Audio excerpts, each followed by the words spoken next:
Out here with Flex when United stand 2-1. Yeah, man. But what do you think about the performance? Good in the first half, or controlled in the first half, should I say. Didn't have chances galore. I thought getting the 2 goals definitely settled us down. Look, I still haven't managed to see the goals back. They don't give us no TV screens there. Watford for top of the league and all that. Get some TV screens. What do you think? This is like the Emirates where you just get a comfy seats and the big screen. Eh? You know what I mean? Come on, man. I know it's a small ground and that, and it's a nice little atmosphere, but come on, give us something. But Chris Smalling, man, what a finish. Mike Smalling. This is the Mike Smalling under Van Gaal. I like Mike Smalling. I'm not going to lie. From where, obviously, we're in the other end, but it was a chest and volley, right?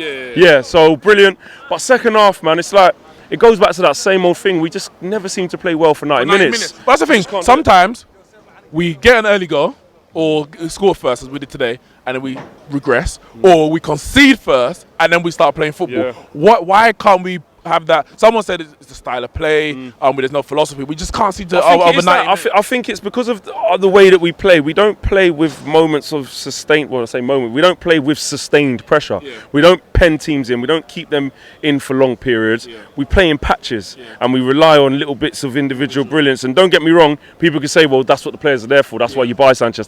I get that, but you shouldn't be solely relying on that. You should have an ethos and a way of playing that other teams are constantly on the back foot, and with us, I don't think we have that. That's what the players are there for, but it's also, you can say, well, that's what the manager and the coaches are there for, to create that ethos, that style of play, to do that. And, you know, under Van Gaal was terrible. There's no doubt about that. But even under Van Gaal, everyone knew what they were doing. It wasn't good and it wasn't working. We had the ball all of the time. The only problem with that is it wasn't good. Of course not. But at least what I'm saying is there was a clear way. Like I still under Mourinho. I'm just not sure. I don't know before we've kicked the ball, like how we're gonna play. Do you know what I mean? With Van Gaal, we knew. Like Moyes, let's forget that. But with Van Gaal, we knew we'd have all the possession. We'll probably get to the final third and flop. Like we knew. With this, I think it's up, it's down, it's fast, it's slow. It's very inconsistent. Very inconsistent. Obviously, you predicted 2-1, and that was the result today. But De Gea saved us in the end. Man, how many times are we going to rely on King David, man? Don't get me wrong. He might be fluffing his lines for Spain and all that. Who cares, brother? If he keeps turning in performances like that. World's best keeper, like it's as simple as that. Any rival fan who wants to talk nonsense that he isn't, they're just hating. It's as simple as that. But the fact is, obviously we know Mourinho's a defensive manager, so one is surprised that De Gea's having to do so much work. But then, would you not say it highlights the fact? No, it highlights the quality or the lack of quality we actually have in the defence. The lack, 100%. I agree with what you're saying, and if you think about it, we shouldn't having to. He's got the player of the season the first 4 times out of the last 5 years. Now, some people were saying, he should get it. He's the best keeper. It's because he's the best keeper in the world. Mate, did you ever see Casillas be getting player of the year at Real Madrid? No, you didn't. Did you ever see Neuer get it by me? No, very, very rarely. And that's the thing. If your keeper is getting player of the year more times than outfield players and attackers, that says everything. You know what I mean? Yes, he's fantastic, but you can't keep on a different day. That's a 2-2 game, or maybe even a 3-2 game. Because you're literally relying on him to have a 9 out of 10 performance every game. Whereas luckily for us, we can, but it ain't always going to go. But then the attacking players aren't having those 9 out of 10 performances. They're putting in 6s and 7s. But then it takes us back to the summer where Mourinho, it was clear that he wanted to get certain defenders in. The board, for whatever reason, we didn't get those players in. Some people are saying obviously the board don't trust him with the money, but you give him a new contract in January extension. Why do you do that? It's contradictory to back him in 6 months ago where we weren't playing good football, we were in the title race, we were never going to win the Champions League. Right. And 6 months later, you don't back him like you did 6 months ago. I don't understand the logic. The board's a shambles. The board's a shambles. People get onto Mourinho. I've got my thoughts on Mourinho and how he plays and the direction we're going in under him and the way we play football can be directed at Mourinho. He works with them players on the coaching side of things, and players who are not like square pegs and round hole playing defensive. That's down to the manager. What isn't down to the manager and the previous 2 managers is the fact that the board got these guys in. So people talk about Mourinho disrespecting the club sometimes with his comments as whatever. The board have disrespected the club big more than anyone. And you hit the nail on the head there. They gave him a contract extension when it wasn't really that great. It was off the back of him flirting with the PSG job. You know what I mean? Saying after a few things. After we lost at home to Man City in the derby. After we lost in the derby, and it was like, oh, okay. But then you're right. If you have done that, then give the man all the tools. But I think which is why we're a bit of a shambles at that in board level, which is that they've got to the summer and thought, actually, nah, you know what? Yeah, we kind of messed up there, and I don't even really like your profile of player that you're getting. I don't really like the targets. Furthermore, I got you loads of toys for Christmas last year, and you haven't played with them. You're not getting the best out of Pogba. You're not getting the best out of Lukaku. You're not getting the best out of Sanchez. You're not getting the best out of Bailly. He's not even in the team. You're not even playing Lindelof. So I think there was a time where, for whatever reason, which you can argue is for the good of the club, but then why are we in that situation? Because it's the board. It's like a double-edged sword. But there's come a point where they've gone and they can't do that if they've given him the extension. I don't understand. Two final questions. Obviously on the subject of the manager, a lot of talk about Zidane. We know what he's done at Real Madrid. Real Madrid and the quality of the players they had is a different level to us and even anyone in the Premier League, including Manchester City. Would you like to see him come in to replace Mourinho, whether it's in the middle of the season or at the end of the season? Definitely not in the middle of the season. I don't think we're going to get a Chelsea collapse where the players completely down tools and we're like 14th place. So I don't. The board won't sack him. So that's the first thing I will say. Would I like to see Zidane come in? A lot of people are saying don't get rid of Mourinho because who'd you get?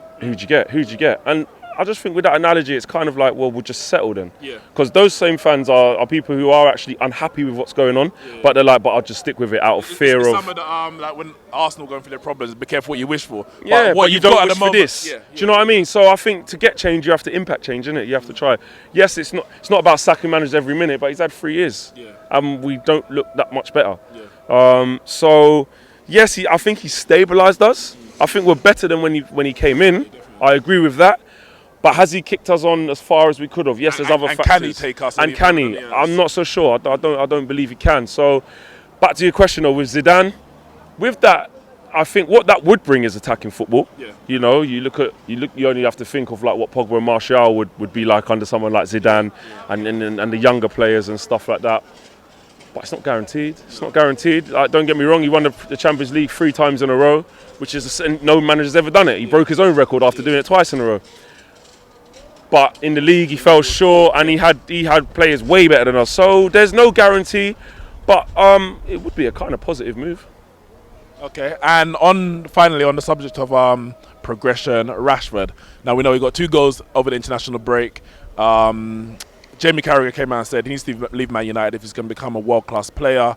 And Mourinho came out in strong defence of his guidance, his treatment, his nurturing of Rashford.